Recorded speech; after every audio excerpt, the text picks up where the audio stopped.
Hey guys, welcome to the Project 989. Oh, you were about to say the 99 podcast, I know. weren't you? Original name was the 989 podcast. Welcome to Project 989. Fridays with Fennec and Stover. How'd your quiz go? The quiz sucked. You're out of breath right now, man. I'm out of breath. All right, you know what? I got to start this segment off with our guest, Ron Marmarelli. Now, don't confuse that with Rod Marinelli. No, by all means, don't. Because Rod Marinelli went 0-16 a couple years ago, and this guy, au contraire, he's waited another hour and a half. We already did this, but we had technical difficulties. So not only do we have him for another 2 hours, but to top that off, I stood him up another 10 minutes with a stupid quiz. Yeah, man, you were like Jeff Smith from yesterday. I'm like Jeff Smith. Right? At least you weren't a half hour late. Oh. Yeah, we got the man, the myth, the legend, Marm with us. Right, yeah, right. How you doing? All right, good. I'm honored to be here with your inaugural interview show, and I'm flattered you chose me to be the guest. Take two, right? Take two. Take two. Take two. You loved this so much, you came back. We appreciate that. I enjoyed it. So how'd the quiz go? The quiz. All right, it's a design quiz with Mr. Ken McDonald. Good design teacher. And I've done this stuff in Grand Rapids for months. I get down there, I'm flying through. I get to the last one. I mean, I'm just sweating. I'm like sweating, like in a movie. I'm sweating. Can't figure it out. I mean, I'm sure I did that in your class last year. What, sweated? Oh, yeah. I mean, it was just not good. But like I said, this guy, he's waiting for us. He's a true player. So the quiz didn't go good. It went all right. It went all right. Give it on a scale of 1 to 10. 1 to 10, give it like a 6 because I flew through. There was only 4 questions, each with a certain amount of points. Yeah. And I get to the last one, and I'm just like, a funk. Yeah. What can you say? Blank, huh? Drew a blank. Marm, as a teacher, do you ever I don't know, have you ever drawn up a test or quiz and thought it's a little too tough or like it's a little too easy? Oh yeah, I guess from time to time you do that sort of thing. I mean, it depends on the result you see. And if nobody gets it, then you realize it's too tough, or it's something you covered in the quiz that wasn't covered enough in the class, or if everybody gets it, perfectly, then it's either they're brilliant, or they you just kind of made it too easy. Or they might be cheating. Or Could be cheating. I mean, I don't know. No, I'm just kidding. There is no No academic cheating. dishonesty That's at right. Central Michigan We University. don't- we don't permit that. Condone that. We don't That's condone right. that. We don't do that. We are journalists. That's right. We do it the right way. Be ethical and honest. You know what? Open, honest, accepting, ethical, whatever you want to call it. That's what we are, especially Fennec and Stover. Nick and Stover yeah. and Marmarelli. And Marmarelli. Yeah, we not got Marinelli. Not Marinelli. You had a sign. This That's guy, right. This guy right here, he has his whole office door is just filled with Pittsburgh stuff. He's a Pittsburgh native. I mean, he's got everything. Updates it. Antonio Brown's catch on his helmet I just saw. And he used to have a sign. It was when I was like a sophomore, maybe a freshman. Is that a copyright violation? What are you playing, Fennec? You playing Black some? and yellow, baby. Black and yellow. All right. Yeah. All right. Anyway, I had a sign that said "Not Marinelli." Yeah. Right. I loved it. I was So young. I didn't even know you. Yeah. So that nobody would confuse me with the coach, The 0-16 guy. the 0-16 guy. No, he is doing some work with Chicago. Yeah, but we're not here to talk about Chicago, right? We're here to talk about Pittsburgh. Well, first we're going to talk about Wiz Khalifa, okay? Because I'm baffled that you don't know who Wiz Khalifa is. I don't know who okay? Wiz Khalifa is. I know that Marm doesn't know who Wiz Khalifa is, I didn't but he knows know. who Sammy Khalifa I knew is. who Sammy Khalifa was. Tell us about Sammy. He was drafted number 7 overall in 1982 MLB entry draft. This kid's Wikipedia right here. He's acting like he knows everything. Because I looked, Marm is on the second turn. He came in and brought in this little picture of Sammy Khalifa, his Topps card, maybe a rookie card. Looks like he's playing in spring training. Right. And I said, you know what? There's got to be a correlation here between Wiz Khalifa and Sammy Khalifa. Like an uncle or maybe a Not dad. an uncle. I was thinking that Wiz, young Wiz, growing up, playing baseball, like living in Pittsburgh, loving his life. He just liked Sammy Khalifa, and then he just took it as his name. That would be very legit. That's not the case. I guess Wiz's dad died or something like that. Oh, okay. So Never mind. So Marv, you got that connection. adrenaline going right now? Oh yeah, I'm all pumped. Although I had to kind of keep it calm until Sunday. I try to just wait until the appropriate moment to get really hyped up about it, because it's a big game, and I'm looking for good things to happen, frankly. Now, where are you going to be watching the game? What are you going to expect? Jets, Pittsburgh. It's on Sunday. I don't even know the time. 6:30. 6:30. That's got to be nobody wants to watch Bears, Packers, man. No, I'll be watching at home with my wife and my dog, and I think it's going to be, as I say, a good outcome for the Steelers. The Steelers are going to win. I can't foresee them losing, but No. Now here, all right. A little background. that's little why they play the game. It's how it. All right, we said it in take one. I maybe went a little overboard on my hatred for Santonio Holmes. Yeah. I just don't think I did. I went a little overboard. yeah. I just said he's a bum, but he's not. He's good. he's a good He's a player. Super Bowl MVP. Yeah. Right. But You ever see that picture of Santonio Holmes? with the catch, you mean? No. No, I haven't seen. I have seen the picture. This guy's making naked pictures. That's why he's out of Pittsburgh, geez, right? Right. That's One of the why reasons he's out of why. picture. Actually, that and a marijuana Oh, boy. charge. Oh, He's boy. a questionable character Yeah. issue, I think. Yeah. Now, But I mean, he comes from Ohio State, so that's to be expected, right? I mean, come on now, like. Terrell Pryor. I mean, let's just like yeah. What? Yeah, he's a Buckeye. So, What can you expect? so what do you expect to see from the Jets? I know you're just a fan, just like us, but Mark Sanchez, an offense, a really good defense, and the loudest, most obnoxious team in the league. I think we can all agree. The New York Jets. Yeah.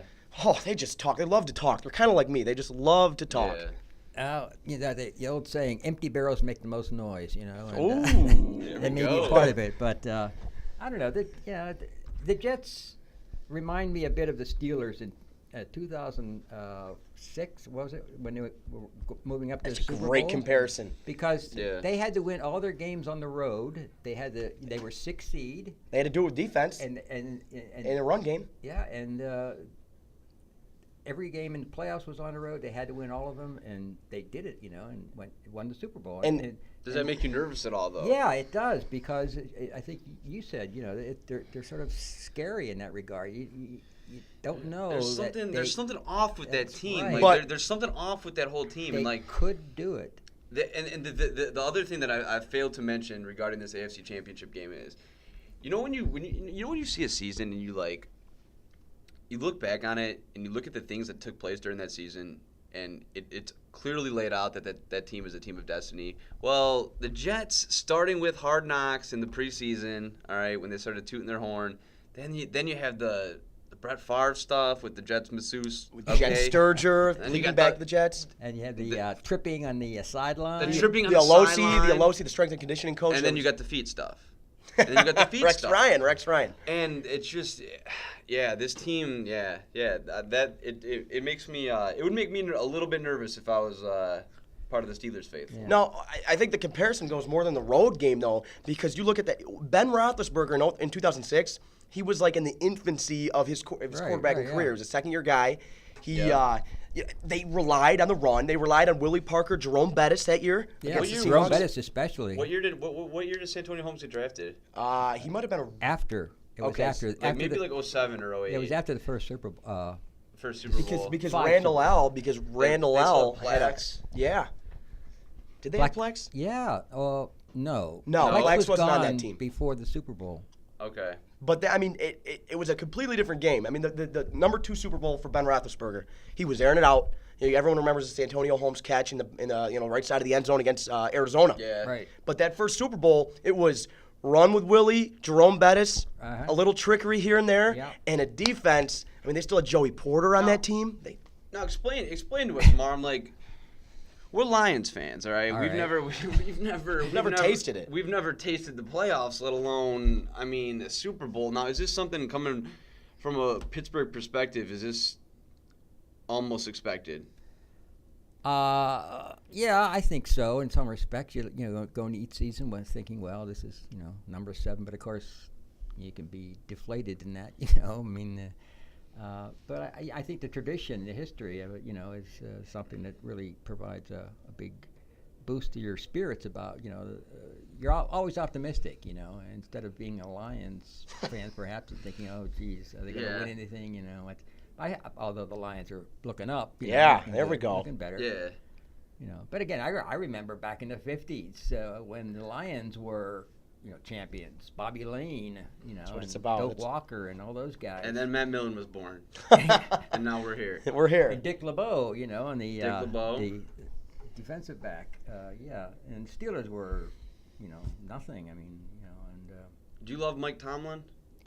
I love Mike Love him. Tomlin. I love Mike I think he's a Tomlin. great coach. I think he's a great coach. If I was ever outside of a professional context and I just saw Mike Tomlin walking on the street, I'd probably shake his hand and ask him to give me one of those, like, like bro hugs. Hugs. Yeah, well, he's got that Oh, he's steely got that- look. he's got He's that- got the clean cut beard. He's got He's a a great- yeah. He's got the no good-looking business dude. press conferences. He's a good looking dude. He's I'm got- just gonna say it, man. He's Omar sharp. Epps, He's dude. sharp. Omar Epps all day. Yeah. Yeah, right. All day. Just he looks exactly like he's a But I think the Steelers have been lucky, starting with Chuck Noll, going back, Chuck Noll, Bill Cowher, Mike Tomlin, and a long tradition going back to 1969. all right. I got a few quick hitters for you. All right. Pittsburgh edition. Terry Bradshaw or Big Ben? Bradshaw, but Big Ben's got a chance to catch him one that's day. right. Okay. That's is great. Permanis or pierogies? Oh, Permanis by all means. All right, see. I'm a real Permanis guy. My Pittsburgh fan base that is non-existent is gonna hate me for saying this, but I can't stand Permanis.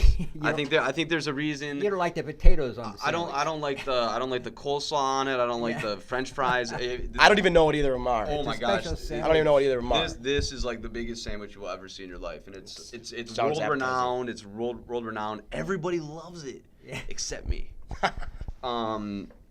Pirates or Penguins? Because we all know the Well, Steelers are number one. I have a deep, abiding love for the Pirates, but the Penguins I think have sort of overtaken that. Too much disappointment with the Pirates since '92. Black or yellow? Black. Okay. Black and yellow. It's copyright. We'll get in trouble. Black Who and knows? gold. I like to think of it. Black and gold. All right. One verse. All right. All right, guys. We're gonna wrap this up. Prediction. Oh, no, we're not gonna wrap this up. Let's keep talking. Prediction. I don't know if I can make a prediction, but I think I want to see the Steelers win. I say it's a desire, a wish, a hope, a expectation.